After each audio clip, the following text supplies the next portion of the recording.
அஸ்ஸலாமு அலைக்கும் வரஹ்மத்துல்லாஹி வரகாத்துஹு. நஹ்மதுஹு நஸல்லி ரசூலி கரீம் அம்மாபாத். கண்ணியத்திற்குரிய அல்லாஹ்வின் நல்லடியார்களே, வெனிசுலாவில் ஏற்பட்ட பூகம்பம், ஐரோப்பிய நாடுகளில் ஏற்படக்கூடிய வெப்பநிலை, பாம்பேயில் ஏற்படக்கூடிய வெள்ளப்பெருக்கு, பிலிப்பைன்ஸ், வெனிசுலாவில் இருக்கக்கூடிய பூகம்பம், இதெல்லாம் கருத்தில் கொண்டு உலகம் முடியப் போகிறது என்ற ஒரு வதந்தியை பரப்பிக்கொண்டு சூழ்நிலை பார்க்கிறோம். இது பற்றிய விவரங்களை குர்ஆன் என்ன சொல்கிறது, நபிகளார் இதுக்கு நமக்கு என்ன காட்டித் தருகிறார் என்பதை பற்றிய பதிவு தான் இந்த பதிவு. இந்த உலக அழிவு நாள் என்பது யாரும் அறிய முடியாது. 31வது அத்தியாயம் 34 வசனத்தை அல்லாஹ் குறிப்பிட்டார். இன்னல்லாஹ் இந்த இல்முஷா, அந்த நேரம் பற்றிய அறிவு இறைவனுக்கு மட்டுமே. அதுபோன்று 67வது அத்தியாயம் 26 வசனத்திலே சொல்லும்போது, குல் இன்னமல் இல்மு இந்தல்லாஹ் வ இன்னமா அன நதீரும் முபீன், நான் தெளிவாக எச்சரிக்கை செய்வது மட்டுமே, அந்த அறிவு எனக்கு இல்லைன்னு ரசூலுல்லாஹ் சொல்லக்கூடிய அந்த வசனங்களை பார்க்கிறோம். அதுபோன்று கிறிஸ்தவர்களாக நம்பக்கூட மத்தேயு 24:6 அந்த நாள் இல்லை என்பது முழுமையாக அந்த வசனங்களை படித்தால் இது அந்த நாள் அல்ல என்பதை புரிந்து கொள்ளலாம். அப்போ இதை பற்றிய நாம் தெரிந்து கொள்ள வேண்டும் என்றால், இதற்கு முன்பு நூஹ் அலைஹிஸ்ஸலாம் காலத்தில் பெரும் வெள்ளப்பெருவெளி ஏற்பட்டது, உலகம் அழிந்து விடவில்லை. அதற்கு பின்னால் மிகப்பெரிய பஞ்சம் ஏற்பட்டது யூசுப் அலைஹிஸ்ஸலாம் காலத்திலே. அது கனவு மூலியமாக 7 கொளுத்த பசு 7 மெலிந்த பசு என்று அதை குர்ஆனில் நமக்கு பார்க்கக்கூடிய சூழ்நிலையை பார்க்கிறோம். இந்த நிகழ்வுகள் ஒரு குறிப்பிட்ட இடத்தில் ஏற்படக்கூடியதுதான். இது உலக அழிவு அல்ல.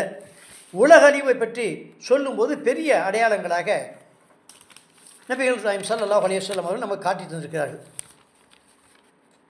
பொதுவாக புகை மூட்டம், அது உலகம் முழுவதும் அந்த புகை மூட்டம் வானத்திலிருந்து காணும். இது 44 அத்தியாயம் 10 முதல் 16 வசனங்களை நீங்கள் பார்த்தாலே புரியலாம். அதுபோன்று தஜ்ஜால் என்பவர் வரலாம். இது நூஹ் அலைஹிஸ்ஸலாம் காலத்துக்கு பின் நபிமார்களுக்கு பின்னால் எல்லா நபிமார்களும் அதனை பற்றி எச்சரிக்கை செய்கிறாங்க. இது ஹதீஸில் இடம்பெற்ற ஹதீஸ், புகாரில் இடம்பெற்ற ஹதீஸை பார்க்கலாம்.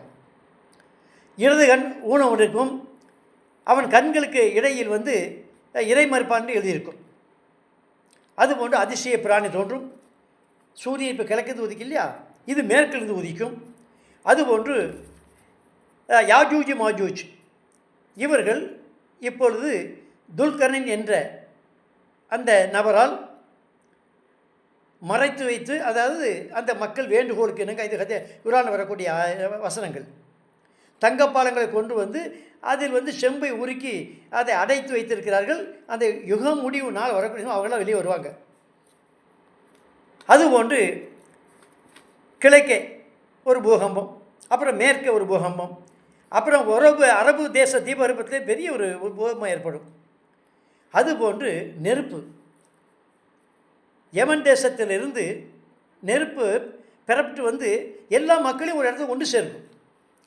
இறைவன் ஆடிய இடத்தில் ஈசா அலைஹிஸ்ஸலாம், ஜீசஸ் கிரைஸ்ட், இயேசு வருவார். இதெல்லாம் பெரிய அடையாளங்கள். அதுபோன்று சின்ன அடையாளங்களாக சிலதை நபி நாயகம் ஸல்லல்லாஹு அலைஹி வஸல்லம் குறிப்பிட்டிருக்கிறாங்க. அதில் மகள் தன்னுடைய அதாவது தாய் தன்னுடைய மகளின் தயவில் வாழ்வாள். நீ பார்க்குறமா இல்லையா, மகன்களாம் கைவிட்டுறாங்க, அந்த பொம்பளை பிள்ளைங்க தான் காப்பாற்றுது. கருப்பு நிற ஒட்டகம் மேய்த்தவர் உயர்ந்தான கட்டடம் கட்டி பெருமை அடிக்கக்கூடிய சூழ்நிலை பார்ப்போம்.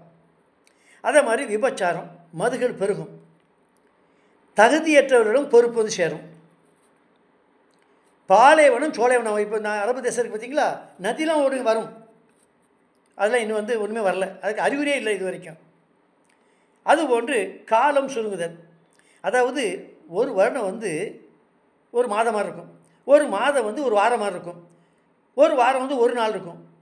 இப்படி காலம் சுருங்கும். எப்போ தான் வெடிஞ்ச மாதிரி போயிடுச்சு அப்படிங்கிற மாதிரி வரும். கொலைகள் பெருகும், நில அதிர்வு பூகம்பங்கள் அதிகரிக்கக்கூடிய சூழ்நிலையிலும் நாம் பார்க்கலாம். அது மட்டுமல்லாது பள்ளி வாசலுக்கு இல்லையா, பெருசு பெருசாக கட்டி வச்சு பெருமை அடைக்கக்கூடிய சூழலை பார்க்கலாம். நெருக்கமான கடை வீதிகள், பெண்கள் எண்ணிக்கை அதிகரிக்குங்க. இது ஹதீஸில் இருக்குது. 50 பெண்ணுக்கு ஒரு ஆண் என்ற அடிப்படையில் பெண்கள் இது புகாரில் 81 ஹதீஸு ஹதீஸை பார்க்குறோம். அதே மாதிரி இப்போ சில இடத்துல தான் அந்த மாதிரி அதிகமாக இருக்கிற வழிய இன்னும் 50க்கு 1 ஈக்குவல் வரவே இல்லை. ஆடை அணிந்து நிர்வாணமாக பெண்கள் இருப்பாங்க. அதாவது அவங்களுடைய அங்கங்கள்லாம் தெரியும், பேருக்கு ஆடை அவ்வளோதான். அதுபோன்று விலங்கினம் பேசும் மனிதத்தில்